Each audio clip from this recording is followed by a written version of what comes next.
হে everyone, সবাই কেমন আছো তোমরা? চারিদিকে পরিস্থিতি এতটাই বাজে হয়েছিল না এতদিন, তো ইচ্ছেই করছিল না কোনো ব্লগ বা ভিডিও ছাড়তে। তো এটা না রাখির ব্লগ ছিল, ভাবলাম তোমাদের সাথে এটা শেয়ার করি। এই যে শাড়িটা দেখছো, এটা আমার মায়ের শাড়ি। আমি বাপের বাড়িতে যখন ছিলাম তো কোনো শাড়ি টাড়ি নিয়ে যাইনি বলে মায়ের শাড়িটা পরেছিলাম। মেয়েদের জন্য মায়ের শাড়ি কতটা স্পেশাল হয় সেটা একটা মেয়ে জানে।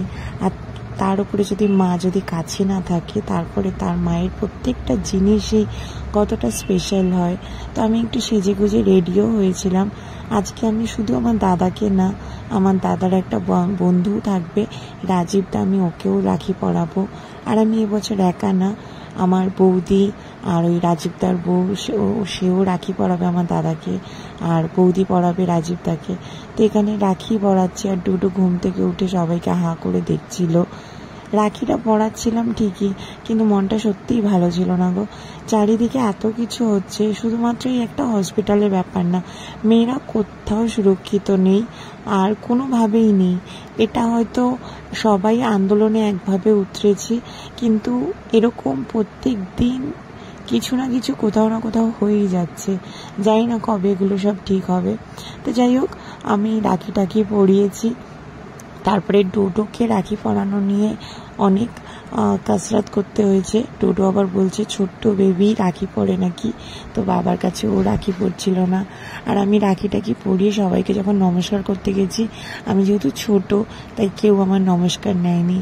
আর বাইরে আমাকে আমার মায়ের শাড়িটা পরে কেমন লাগছে প্লিজ একটু কমেন্টে জানিও। তো যাই হোক, তারপরে রাখিটা পরিয়ে সবাই খাওয়া দাওয়া করে, আর সেদিন ছিল আমার সোমবার, তাই আমি নিরামিষই খেয়েছিলাম। আর আমরা প্ল্যানিং করেছিলাম যে আমরা রাত্রিবেলা কোথাও একটা ঘুরতে বেরোবো।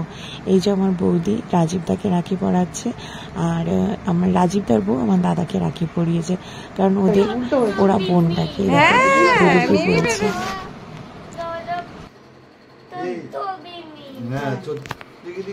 ও দোদো ছোট্ট বেবি, তাই রাখি পড়ে না।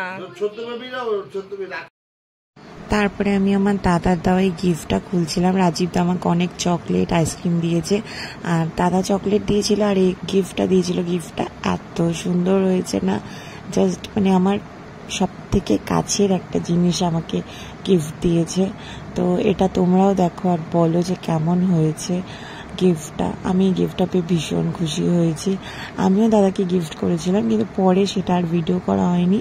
আমি একটা ওকে ওয়ালেট গিফট করেছিলাম, আর এই হচ্ছে আমার এই গিফট, যেটা আমার সব থেকে কাছের। মানে এই মহাদেব আমাকে যে গিফট করবে সে হচ্ছে মানে আমার কাছে মানে জাস্ট বলে বোঝাতে পারবো না। যাই হোক, তারপরে রাত্রিবেলা আমার বাবাকেও আমার পিসি এসেছিলো রাখি পরাতে, তো বাবাকেও রাখি পরিয়ে যায়। আর তারপরে আমি গেছিলাম একটু একটা ড্রেস আনতে। এই ড্রেসটা আমি অল্টার করে এনেছিলাম, সেটাই দেখছিলাম যে কেমন ফিটিংস হয়েছে। ভীষণ সুন্দর ফিটিংস হয়েছে। আর এই ড্রেসটা আমি কোথা থেকে কিনেছি, যারা আমার আগের ভিডিও দেখেছো তারাই কমেন্ট করে বলো আমি এই ড্রেসটা কোথা থেকে কিনেছি। তারপরে এই যে নিচের আমার একটা ওই ডোডোর দিদি ওকে রাখি পরাতে এসেছিল, তো ডোডো ওর কাছে বেশ রাখি পরে নিয়েছে। এই বাচ্চা মেয়েটা ডোডোকে খুব ভালোবাসে, আমার একটা দিদির মেয়ে। তো দেখো ডোডো কত আদর করছে ওকে। তারপরে আমরা 10টার সময় গেছিলাম ভূতনাথ মন্দিরে, ওখানে একটু প্রসাদ খেয়েছি, ফটো তুলেছি।